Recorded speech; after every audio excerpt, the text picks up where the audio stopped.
So somewhat like TJP here in London, they didn't overprice themselves for their merchandise and taking photos with people because, being a star of their caliber, they could have instantly charged a whole lot more than what they did for their fans to interact with them, and they didn't. And that still was in the same price range of being with a Tyson Dukes or somebody and not feeling like you were with somebody the caliber of The Rock charging $50 for a photo. It was all reasonable price because it's still giving back to the fans. Yeah, I tell you this as far as TJP goes, he was selling his merch, pictures and shirts and stuff like that. But I had brought two items with me, and he signed those for free. So it just goes to tell you what type of individual he is. Yeah, sometimes there's people that are of the star caliber, they're like everything you need to sign. If you want, you bring your own stuff, you're still paying me $10 or something like that to sign it. Or, will you pay $30, you get a photo and something signed. But definitely wasn't in that case. And both their merchandise was reasonably priced, comparable to any other star that was on that card. So then we move on to the second last match of the night, which was Lufisto taking on Sebastian Suave, the only intergender match of the tournament, and these two really went hard at each other. Lufisto was looking really great. I spoke to her husband, and he seemed to be confident that while she did announce that her retirement is imminent within the ending of this year, she's definitely scheduled herself to, yeah, hang up the boots by December. She's also been seeing the doctor and getting positive results and outcomes from her visits. Dropped some weight. She posted a couple of days ago before the tournament saying that she's feeling really good. So all those things combined could actually give us more Lufisto in, say, 2020 and not ending it in 2019. Now, she took on Sebastian Suave, and he had a lot to prove anyways because Anthony Kingdom James is still wanting to know, is he with Kingdom? Is he with the Pillars? He's totally two different people when he's with each group or person. And Kingdom wants him to be that ruthless killer that he knows he can be. And he confronted Suave and then walked out on him. And they had the match with Lufisto and Sebastian. Sebastian ended up getting the victory and moved on to day number two of the tournament. With Kingdom as well, he wanted an answer on Sunday of what his decision was going to be, Pillars or Kingdom. And so we had that to look forward to, especially now with Sebastian moving on to the second round. And you could tell he was thrown off a bit by the confrontation with Kingdom because when he was being aggressive towards Lufisto, he was yelling out, "Do you see what I'm doing, Kingdom? Do you see it?" And so Kingdom definitely got under his skin before the match started. Your thoughts on that match between Lufisto and Sebastian Suave? Suave sucks. I want my hashtag back, and I hope when Leonard's done winning his NBA championship, he rolls up Suave into a little ball and then slams him as hard as he possibly can. Um, this match, Lufisto, I want to see go on and win, and it didn't happen. And I understand where they're going with the Suave character, but man, he's the character alone. Now, Sebastian Suave as the individual human being, one of the greatest guys you probably ever meet. As far as his character goes, you want to jump in the ring and hit him with a chair, and he does his best to get under a fan's skin. I think the only other person I've ever seen in Smash Wrestling to do something like that is going to be Kevin Bennett.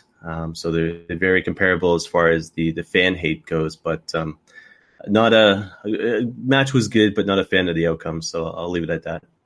I'd probably put O'Shea in there with your top three if you're looking for hateable people in Smash Wrestling. Of Yeah, I course, give you that. The guy blows snot on people in his matches. So And with Suave advancing to the second round, it gave sort of interesting concept of what was going to happen the next night, and with that looming uh, threat of Kingdom coming back to confront him. And the final match of the night was Carter Mason against Tyson Dukes. Mason has been chasing Dukes, wanting somewhat respect from Dukes, but he also wanted to go against one of the best. And he got finally a chance to do that. And it was main eventing the first night of the tournament. These two guys went really hard toe to toe at each other. Mason has more of the speed factor, Tyson has the strength, and obviously experience behind him, and that experience did prevail over the younger Carter Mason. Carter, in defeat, still wants to be able to face Tyson. Tyson gave Carter his props, but so we'll see what happens later on down the road. Dukes advanced. He won last year's tournament, so there was still a chance for the winner of 2018 to be the winner of 2019. Your thoughts on that match? Yeah, it was very interesting post match to see Carter Mason get on the mic and all of a sudden kind of try to give props to Tyson, and then Tyson blew him off, which was kind of interesting to see. So Sean had made a theory that maybe Carter Mason would play into night two. But I mean, it's Tyson Dukes. You can't not be a fan of this guy. Just he's old school wrestling, and it's interesting to see him, in the ring with guys like Carter Mason and stuff like that to kind of elevate them, to kind of, bump them up as far as their independent status goes, or trying to put them on the map or whatever the case may be. Carter Mason, I think he's talented, but I think it's his gimmick that bothers me. It just, it's, you watch him in the ring and it's just, he's almost generic. And I hate saying that, but it's because I've seen guys like X-Pac, and it's because I've seen guys like Pac, the former Neville. And I think Carter Mason, if he worked on his gimmick a little bit more, and stop doing so many knees, I think it'd be a lot. I think I'd be more of a fan of him. But yeah, it was interesting the way to close out the show, and it's definitely made me look forward to night two. And we'll get to night two in just a moment. It's the news that everyone's been talking about. Chris Jericho's Rock and Wrestling Rager at Sea Part 2, the second wave, is getting ready to go, along with thousands of the friends of Jericho and me, sailing across the ocean to have the best vacation of a lifetime. I want to tell you right now, the hottest wrestling promotion in the world today, All Elite Wrestling, will be there. That's right, some of the greatest rock and roll bands in the world, some of the funniest comedians on the planet, paranormal experiences. Well, you'll be wondering, is this really happening? Well, the answer is yes.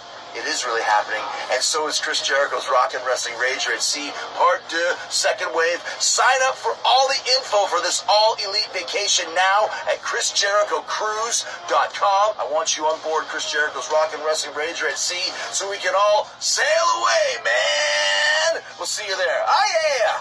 It's a path to the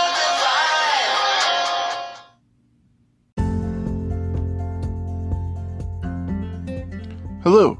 Do you or someone you know have a business that you'd love to have advertised here on our podcast? Well, give me a shout at our email address, scumbagswrestling@gmail.com, and let us know how we can help you advertise to the listeners of this podcast. We'll give your business a shout out, including information on how people can reach out to you and information on your services.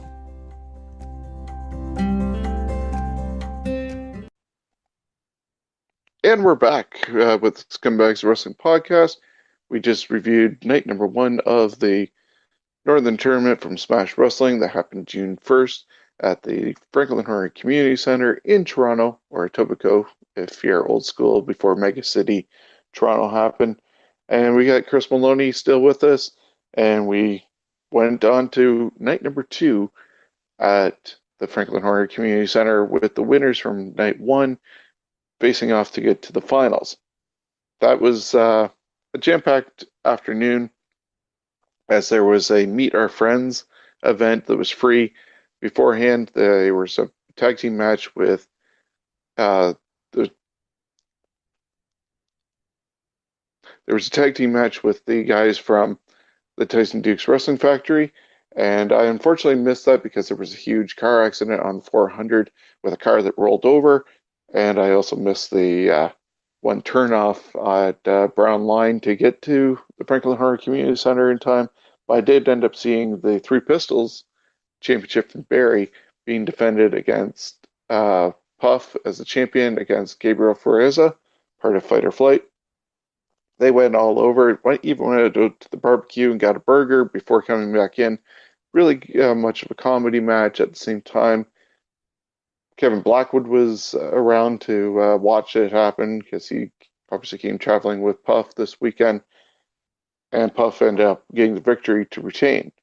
Later on in the afternoon, Chris arrived, and we were looking around, seeing what was going on, and saw some of the talent, and they finally decided to do the trivia where 5 fans got selected to go against 5 stars of Smash Wrestling. And it was myself, Chris, Steve Chubbo, and 2 other gentlemen who were selected to take on the team of Carter Mason, Anthony Kingdom James, John Greed, and Hello Beefcake. And Dustin brought out the cards, which was a 2013 edition of WWE Trivia with 3 different categories: old school, modern era, and attitude era, with 3 categories. And so we had to get 5 cards in total. And Chris, you want to describe this trivia? Do you want me to use one hashtag? We could. Okay, I will put it like this for anybody who followed that comment that I made about a night ago on Sean's Scumbagus of Wrestling Facebook group. Hashtag was fuck Kevin Nash. And the reason for it, we got beat by the stars of Smash Wrestling because of Kevin Nash. Simply because of the fact I think the question was Sledgehammer on a pole match. What former friend of Triple H's did he face? And we, as a group, had picked Shawn Michaels, and them going to old school, and I'm talking really old school with Kingdom James. And John Greedson had some knowledge as well. They could have picked Randy Orton, but they end up going with big sexy Kevin Nash there, and end up being the right answer. And we couldn't play catch up, and sure enough, they end up beating us, and we got kind of razzed by Halal Beefcake, I think probably the most during the whole trivia thing. But it was fun. But like I said, hashtag fuck Kevin Nash. Yeah, it didn't help that the stars of Smash Wrestling chose the easy way out with Superstar Bio, and it was the worst possible questions that could be asked. It was totally a give me on any of the answers. And then when we had an opportunity to try and stump them and pick the hardest category for them, that kind of failed because the question that they got involved Toronto's own Trish Stratus and winning the title on her retirement night at a pay-per-view in Toronto. But let me ask you something. Does that honestly surprise you? Kingdom James going with the easy route? Oh, of course not. And then John Greed and Hello Beefcake. Those 4 in itself. Like Mason actually just sat on the ropes and was just decoration more so than a help. Yeah, I mean, when has Kingdom ever put effort into anything as far as Smash Wrestling goes?